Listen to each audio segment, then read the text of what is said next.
When a man starts to wake up, he naturally pulls away from the crowd. Not because he hates people, but because the usual way of connecting stops making sense. Most conversations revolve around status, gossip, or complaints. And once he begins to see through that, it gets harder to engage. He's not bitter. He's not isolating himself out of pride. He's just stopped chasing what others are still chasing. He starts to notice the performance in everyday interaction, the need to be liked, to belong, to say the right thing. And without making a big deal about it, he quietly steps back. People might still wave. They might still offer small talk. But the connection is no longer there, because it was never real to begin with.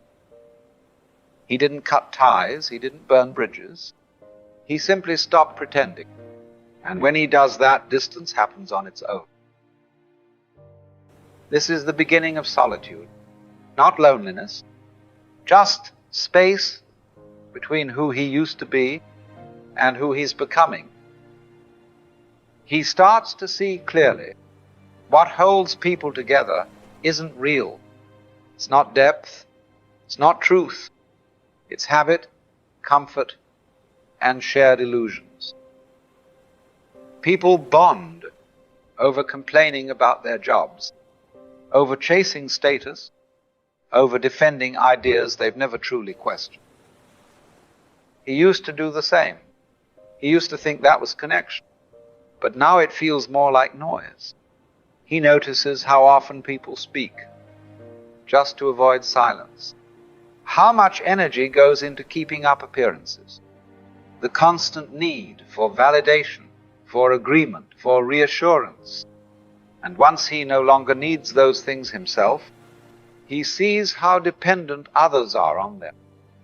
How relationships often survive not because of honesty, but because everyone agrees to keep the story going. He understands why people hold on to what feels familiar. He still cares. He still listens, but he no longer plays along.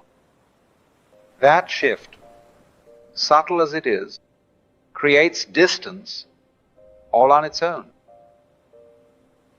From the outside, he might seem the same. He still shows up. He's still polite. He hasn't disappeared completely. But something fundamental has shifted, and the people around him can feel it, even if they can't name it. They sense that he's no longer trying to impress anyone, that he's not looking for approval, that he's not playing the social game anymore. Some find it admirable, others find it unsettling, because he's no longer easy to read, because he's not performing for anyone. He doesn't flatter, doesn't compete, doesn't entertain, and that makes him hard to place. People might say he's distant, or too quiet, or that he's changed. What they really mean is, he no longer fits into the roles they've grown used to. They liked him better when he reflected their values. Now, he reflects something else, something still, grounded, and not dependent on being liked. People see him, but they don't really know him, because knowing him now would require them to see what he sees, and most people aren't ready for that. He once believed that staying connected meant staying involved, showing up, participating in conversations, maintaining appearances. But with time, that definition changed. As his priorities shifted inward, he stopped engaging out of obligation, not because he cared less, but because he no longer needed others to affirm his place in the world. He still values connection, but not if it depends on constant engagement, emotional performance, or subtle negotiation for approval. He doesn't withdraw out of resentment. He simply no longer finds value in maintaining relationships built on pretense or expectation. To those accustomed to transactional connection, his presence can feel distant. But in truth, he's simply not playing the same role anymore. He no longer speaks just to keep the peace. He no longer sees himself through other people's eyes. What emerges in that space is not loneliness, but clarity. A calm independence that allows him to remain rooted even when others come and go. He's become honest, and from that honesty, a deeper kind of freedom begins to take shape. From the outside, solitude is often misunderstood. To most people, being alone signals a lack of friends, of purpose, of belonging. But for a man who has begun to see clearly, solitude becomes something else entirely. He no longer fills his time with distractions, just to avoid being alone with himself. He no longer seeks out constant company, to escape discomfort. He's learned to sit in silence without needing it to end. What others describe as loneliness is often just unfamiliar stillness. They equate the absence of noise with emptiness. He's realized that most of what fills a typical day, talks, tasks, and duties, is just noise pretending to be important. In solitude, he sees himself without distortion. There's no one to impress, no image to maintain, and that clarity, while uncomfortable at first, becomes a source of strength. He doesn't avoid people, but he also no longer depends on them to feel complete. This shift usually confuses others. They assume he must be withdrawn, disconnected, or even arrogant. But in truth, he's simply content with his own presence. He has faced the silence most people run from and discovered it wasn't silence at all. It was peace. As he grows more inwardly stable, he becomes less predictable to others. Not by intent, but by the simple fact that he no longer participates in the subtle exchanges that define most social interaction. He does not mirror emotions to gain approval. He does not offer reassurance when it would mean denying what he sees. To those still dependent on external validation, this creates discomfort.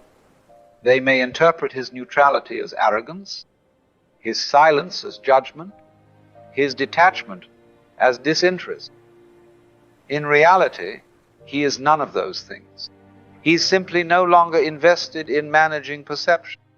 Much of what people call connection is actually a performance, a mutual agreement to keep certain illusions intact. Once he steps outside that arrangement, he disrupts it just by being present. He doesn't argue or provoke or attempt to convert anyone to his view. But the absence of familiar signals, approval, flattery, emotional reinforcement, makes others uneasy.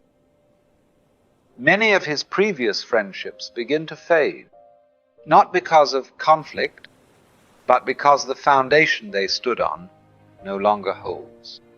He begins to notice how often relationships are maintained through shared complaints, routine habits, or the mutual reinforcement of personal narratives.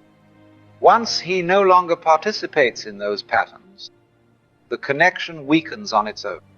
He no longer feels compelled to offer agreement for the sake of belonging. He no longer entertains conversations that avoid substance, and he has no interest in maintaining ties that require him to shrink himself. This shift is not a rejection of others. It's the result of a change in what he's willing to invest his energy in. True friendship becomes something quieter, simpler, and far more rare. It is no longer based on shared illusions, but on mutual recognition. Two people who don't need each other, yet choose to walk alongside one another without expectation.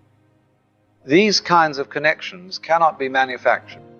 They emerge naturally, if at all, and only when both individuals have stopped seeking to be completed by the other. Most social interaction relies on unspoken rules. You validate my perspective, I'll validate yours. We won't go too deep. We won't challenge each other's assumptions. We'll pretend we agree, even if we don't. He used to play by those rules because everyone did. But once he starts operating outside of them, the dynamic begins to break down. He no longer gives comfort just to ease tension. He doesn't pretend to agree when he doesn't. He's done with the little acts that keep everyone else feeling safe, but keep him feeling false. This isn't defiance, it's clarity. And that clarity is disruptive because it exposes how much of everyday life is based on mutual avoidance of truth. People notice, even if they don't understand what's changed. They feel the shift. They sense that something familiar has gone missing. The constant exchange of comfort, validation, and distraction. And without him feeding the system weakens.